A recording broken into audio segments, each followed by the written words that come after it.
Gravedigger, a Dave Brandstetter mystery, Book 6. Author, Joseph Hansen. Publisher, Open Road Integrated Media, New York. Narrator, Eric Aust. Chapter 7. It wasn't yet 2 in the afternoon, but Horseshoe Canyon was gloomy, with the threat of rain, when he passed the woman with the dog and swung the Triumph into the brickyard. He ached from the long, cold drive in the cramped little car back up the coast. It was stiff work getting out of the car. The woman came down the steep tilt of the drive toward him, looking worried. The dog was small and ragged and brown. Its hair fell into its eyes. The leash, which it kept taut, darting this way and that, was red. Dave stretched and gave the woman a small, inquiring smile.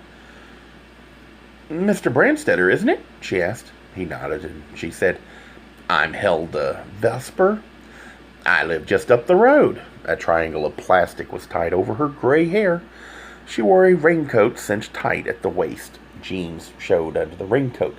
Plastic covered her shoes. She wasn't young, but she was handsome. Her blue eyes took in the front door. "Haven't you made this place attractive? Really rustic instead of just shacky, the way it was before?" He didn't say he had liked it well enough the way it was before. "What can I do for you, Mrs. Vosper?" "You're in insurance," she said. "Somebody told me. I've been wondering why the checks haven't come for the mudslide damage. Did you get yours?" "Yes." "You mean you haven't received any checks?" "The first ones, yes, but there should be others." "All I know about insurance is death claims," Dave said. "I'm sorry. I'd like to help, but I can't." Well, I just thought I'd ask," she said bleakly. "They don't answer letters. No one on the telephone knows anything." The dog had wrapped the leash around her legs. "Thank you," she said, turning to unwind the leash. "Nice to meet you," Dave said. The big wooden rear building was cold. No fire in the grate, and he kept the sheepskin coat on while he rang Salazar to tell him about Howie O'Rourke. Salazar's flu sounded worse. Dave splashed brandy into a snifter, tasted it, shed the coat, and headed for the bathroom. He cranked the hot tap in the shower stall, and when steam began to billow out, shed his clothes. He swallowed brandy again, used the cold tap to tame the heat of the spray, and was about to step under the spray when Cecil put his head in at the bathroom door. "Where were you last night?" Dave said. "I phoned at midnight." "They put me right to work." Cecil wore the big stiff white robe. He came into the steam and shut the door. "Night shift. I go in at 4:30, get off at midnight. I was here by 12:30. He dropped the robe. "No way for me to let you know, was there?" He drank some of the brandy. "I could easily get hooked on that stuff." He raised his eyebrows and nodded at the shower. "Are we going to get in there? Or let all that gorgeous hot water run down to the sea?" "Come on," Dave said. It was a big enough shower for almost anything. Almost anything was what they did. They even got clean. They rubbed each other dry with tent-sized towels. Dave said, "I'd rather have you around nights. What about dinners by candlelight? What about plays and operas and ballets? Even movies? Even, God save us all, television?" "You can applaud me." Cecil flapped into the robe again. "On the 11 o'clock news." He opened the door, gasped, shuddered. "Shit, man, we're on a fucking ice floe. I got to put on clothes." His feet thumped on the stairs up to the loft.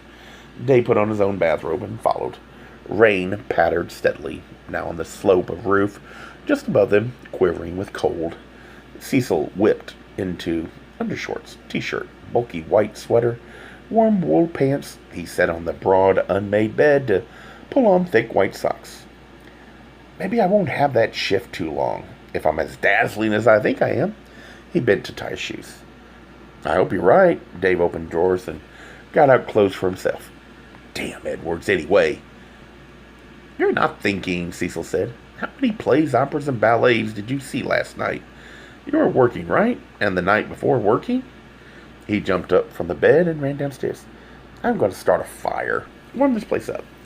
Dave dressed, listening to the rattle of kindling in the fireplace grate, the whoosh of the gas jet, the snap and crackle of green wood. He smelled the smoke. He went down the stairs. My days begin early, too, he said, and stood and watched the flames curl around the sticks, hungry to grow. Cecil, we'll almost never see each other. Not this way. Forget this kept boy nonsense and go with me where I go and when I go, and stay with me when I stay. Cecil had been kneeling. He got to his feet, brushed his hands, set the fire screen in place. Let's try it for a while, he said, for my sake. Make me feel decent, okay? He laid his hands on Dave's shoulders and put a kiss on Dave's mouth. I want to be with you just as much as you want to be with me. He managed a wan little smile and a little rise of his wide, bony shoulders. Who knows how long I could stand it? Did you think of that? No, but now that you've said it, I'll probably bring it up fairly often. Dave smiled. All right, no dinners by candlelight. How about lunches? Starting today now? Cecil looked at that dawning watch. Too late. All the chairs will be up and the tables by now. Waiters shooing out the last expense counters. He went to the door. What we are going to do is open cans. I've checked out your cupboards. Mrs. Snow's clam chowder with an extra can of clams. Cream, butter, white pepper. He turned at the door. Did you find him? He opened the door. He doesn't have the answer. Dave stepped out and Cecil shut the door. They trotted heads down under the heavy drops that fell from the matted brown vine on the arbor across to the cook shack. If we make this quick, Dave lifted down a deep saucepan. You can go with me to see a man who may have the answer. Dave had been here before, years ago, with Rod Fleming, a decorator. He'd lived with for 20 years, until Rod had died of cancer. But if Dave had heard Don Gallard's name at that time, he'd long since forgotten. The shop was not as Lyle Westover remembered it, in a basement, but on a side street just off La Cienega. 2-story, living quarters up an outside staircase. The building was grubby white stucco. Rain made runnels in the dirt on the plate glass, through which gleamed faintly the pale curves of carved chair arms and sofa backs. A waiting stain and varnish. A mahogany table glowed dark red. The street door stuck at the bottom and had to be kicked to make it open. There were fresh-cut wood smells inside, smells of hot animal glue, the other smell of shellac. No one was among the unfinished pieces in the front room, but a power saw snarled in the back of the shop, beyond a plywood partition in which a doorway showed light. And when Dave looked through the doorway, he remembered Don Gallard's round, snub-nosed face. The hair above it had been dark and thick when he'd last seen it.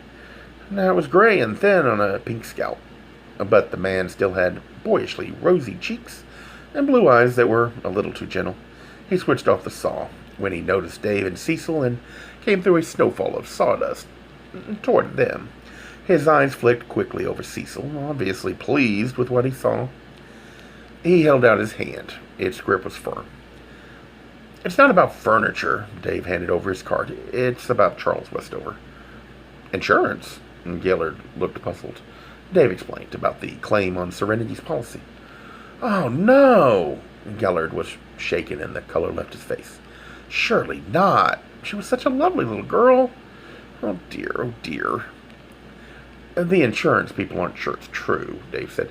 Charles Westover is in big financial trouble, and they think this was a try at getting a little money. No, Gellert tried to look and sound firm. Charles would never do a thing like that. You know he served a term in prison, Dave asked. Gellert snorted. The kind of scum involved in that case?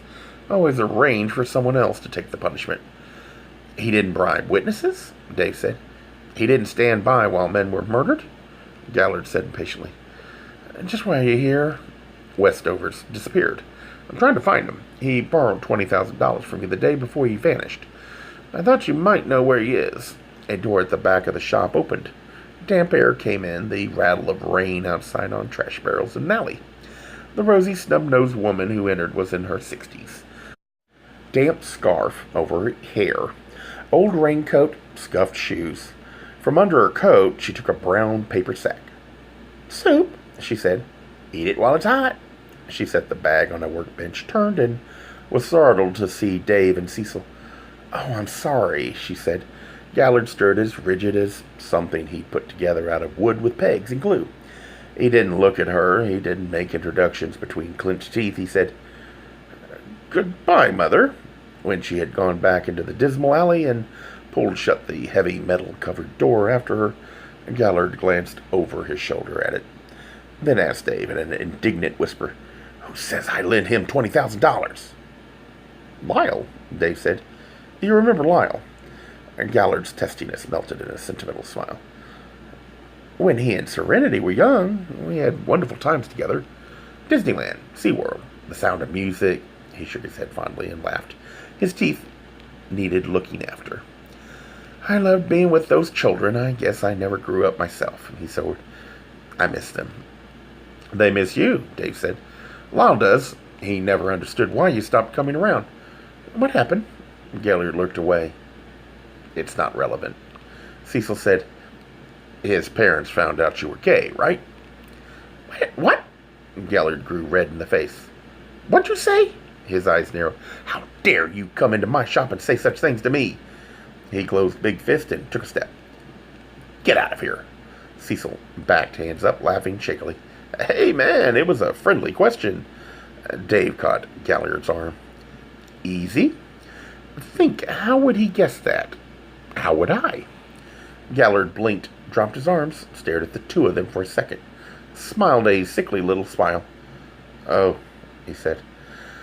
"I see.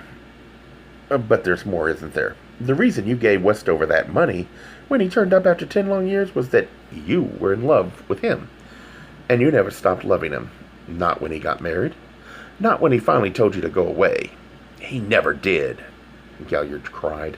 "It was Anna, that wife of his. She was the one who forced him to stop seeing me." Tears blurred his eyes. His voice broke. "What harm were we doing her? What harm?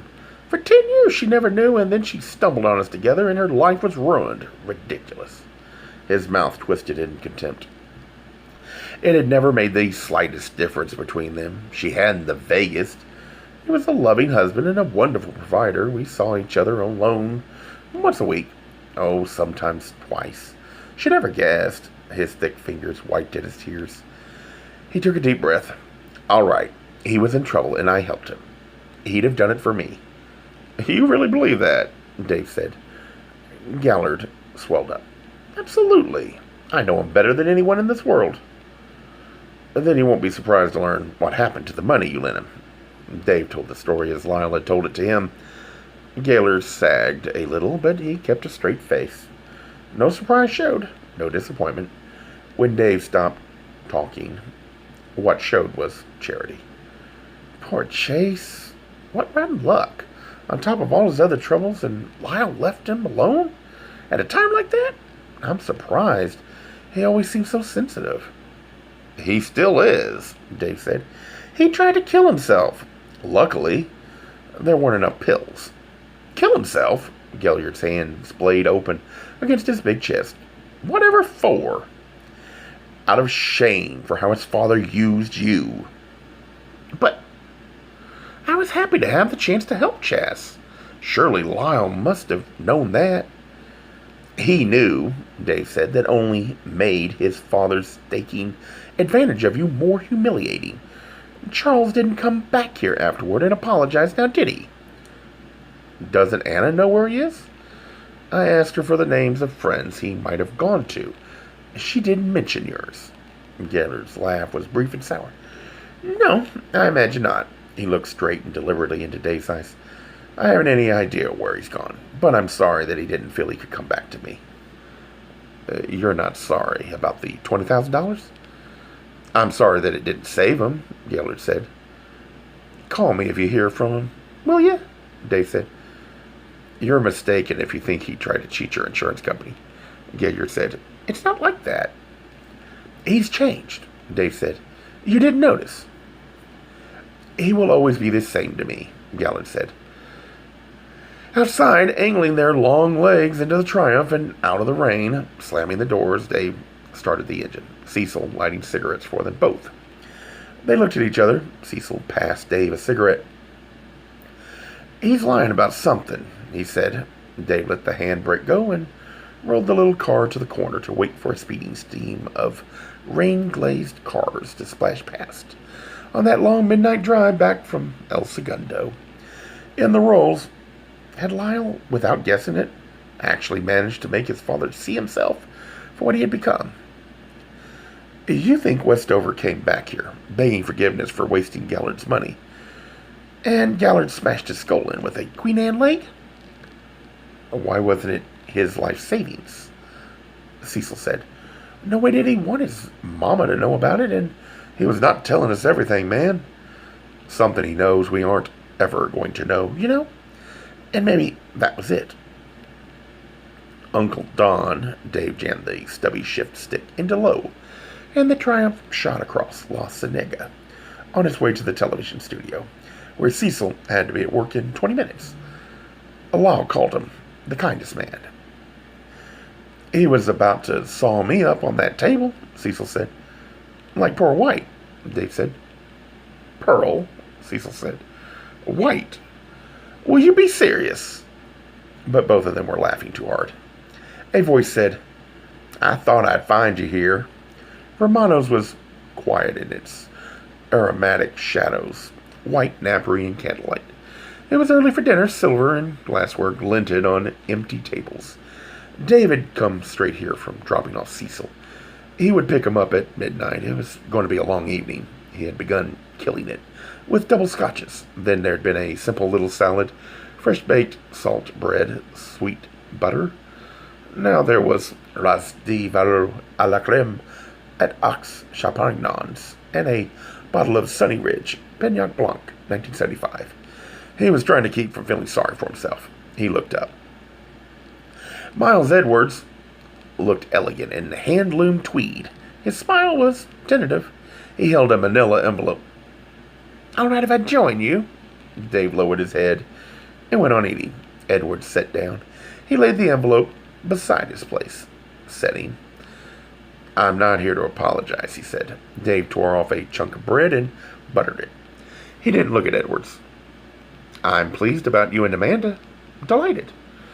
I thought I'd made that clear." "About Cecil," Edwards said. "I'm here to explain."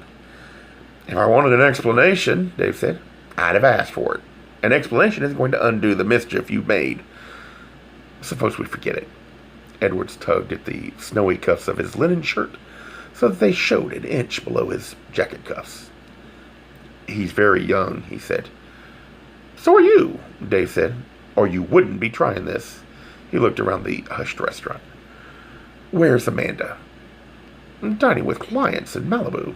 A waiter came in, a black velvet jacket with gold trim, and Edwards asked for wild turkey, conspicuous consumption, 110 proof. "I could have tagged along, but I thought we ought to have this talk." "Some people," Dave laid his fork in his plate and faced Edwards squarely, "don't mind being manipulated. Some are too stupid to notice. Some can't live without it. I don't like it. Don't try it again. Not now, not ever."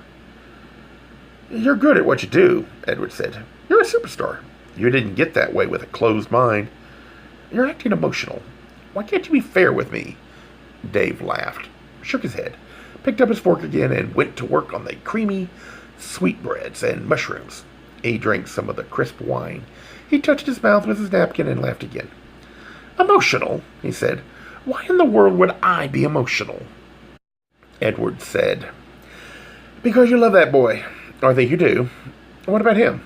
What about his future?" "He wants to be a death claims investigator," Dave said. "He helped me out on a case year before last and decided it beat running around Rainy Airport shoving microphones in the faces of politicians. He still thought so, until you took it upon yourself to tell him he wouldn't be a death claims investigator, that he'd only be a dirty old man's fancy boy." Dave picked up his fork and laid it down again. "Be fair. What was fair about that?" "It was important." Edward's mouth tightened inside its neat frame of black beard. "It was my duty." "Jesus," Dave sighed, picked up his fork, and ate the rest of what was on his plate. He drank wine again and refilled his glass. "You're a prig, aren't you?" he said. "I didn't think they cropped up in your line of work." "By be fair," Edward said, "I meant do me the courtesy of let me explain. I meant make an effort to understand. I had a reason." The waiter brought his drink and a menu and went away. Without looking at it, Edwards laid the menu on the manila envelope. "I meant, why won't you listen to me?" "If he wasn't a male," Dave said, "we wouldn't be having this cozy chat now, would we?" He lit a cigarette and raised a hand to bring the waiter back. The odds were awful, but he still wanted to enjoy this. He would have coffee and brandy. Maybe he would act like Trio Foley and devour one of Max's giant chocolate mousses. If he was one of those jiggly young women you brought around, the ones who throw pies on television, you're worse than a prig. You're a bigot. "Wrong." Edward shook his head emphatically. "No way. Why not give your paranoia a rest for a minute and just listen to me?" He was showing anger now, and that pleased Dave. He watched the boy's sun-browned hand shake as he picked up his stubby glass and drank. "I went through what you're about to put Cecil through." He set the glass down, slid the envelope from under the menu, and pushed it at Dave. "Look inside." Dave blinked at him, shrugged, opened the flap, and slid from the envelope 8 by 10 glossy photographs that were of a naked young man. The top one was... He was slender. His skin was dark, his hair very long. He had no beard or mustache. But it was Mile Edwards. If nothing else showed that, those pale gray eyes did. The waiter came back and looked over Dave's shoulder. Dave glanced at Edwards, who looked pained, if not panicked. Dave slid the first photograph off the stack. The second one involved Edwards with a long-haired blond boy, naked and at play on a beach, not volleyball. Dave looked up at the waiter, young, stocky, his crinkly black hairline low on his forehead. His name was Avram, and he grinned. "Don't stop now," he said. Dave smiled and obliged, turning the photographs over slowly. Some involved 2 youths, some 3, but all featured Edwards. In some he was alone, but even in these he was sexually active. And Dave slid the photographs back into the envelope. "Nice prints," the waiter said. "Good lab work." Sweat moistened his upper lip. His eyes were large and dark, and they pleaded with Edwards. "Coffee, please," Dave said, "and Corvassor." "And you, sir?" the waiter asked Edwards. Edwards was surely, growled, "Wild turkey," and handed over his glass. The waiter almost dropped it. He went off, and Edwards said, "I got lost in that world. The man who took those pictures picked me up from a high school playground. He'd made me feel special. I lived like a little god. Nothing I could think up he wouldn't give me. No place in the world he wouldn't take me. Cars, watches, clothes, Jamaica, Saint-Tropez, Paris, Rome, Tokyo. If he could just peddle your pictures, right? It didn't seem much to ask. He didn't need the money. He had independent means. Photography was just a hobby. Or maybe not. Maybe only beautiful boys. Anyway, one night when I was asleep, a beautiful boy killed him on the docks at Marseilles. And there I was, without even a ticket back to the States. I sold the Rolex he'd given me, the camera. I pedaled my ass in New York till I nearly froze. Then it was San Francisco, and 3 successive cases of the clap, and getting locked out of the last ratty room I could get. Then I went back to my family. I was damned lucky they forgave me. "I don't pick up sailors," Dave said. "But you're going to die," Edward said, "long before he does. You know that. What kind of lies are you telling yourself?" "I've listened to you," Dave said. "I don't want to listen to you anymore." "All right." Edward stood up. "Where's the men's room?" Dave pointed. "On the way to the kitchen." Edwards went that way. The waiter brought Dave's coffee and brandy and Edwards' whiskey. He gazed at Edwards' empty chair as if his heart would break. Dave told him, "Forget it. He's going to marry a pretty lady." The waiter's shoulders slumped. He went away. Dave smoked, finished his coffee, Yes, Brandy. Edwards hadn't come back. Dave checked the men's room. Empty. He pushed the kitchen swing door. He asked the tall, sunken-cheeked chef named Alex. Edwards had left by the alley door. Back at his table, Dave frowned at the manila envelope. Edwards had forgotten his pictures. A Gay Mysteries audiobooks. I think it is easy to hate a label, but a face humanizes the word. So this effort is twofold. To offer comfort to those like myself that your world didn't end because you don't fit into the view of acceptable society on both sides. And in hopes of helping those with family that are LGBTQ, that it doesn't mean we are aliens from the child they once knew. Reassure them so they can maybe be supportive at the same time, being true to their values.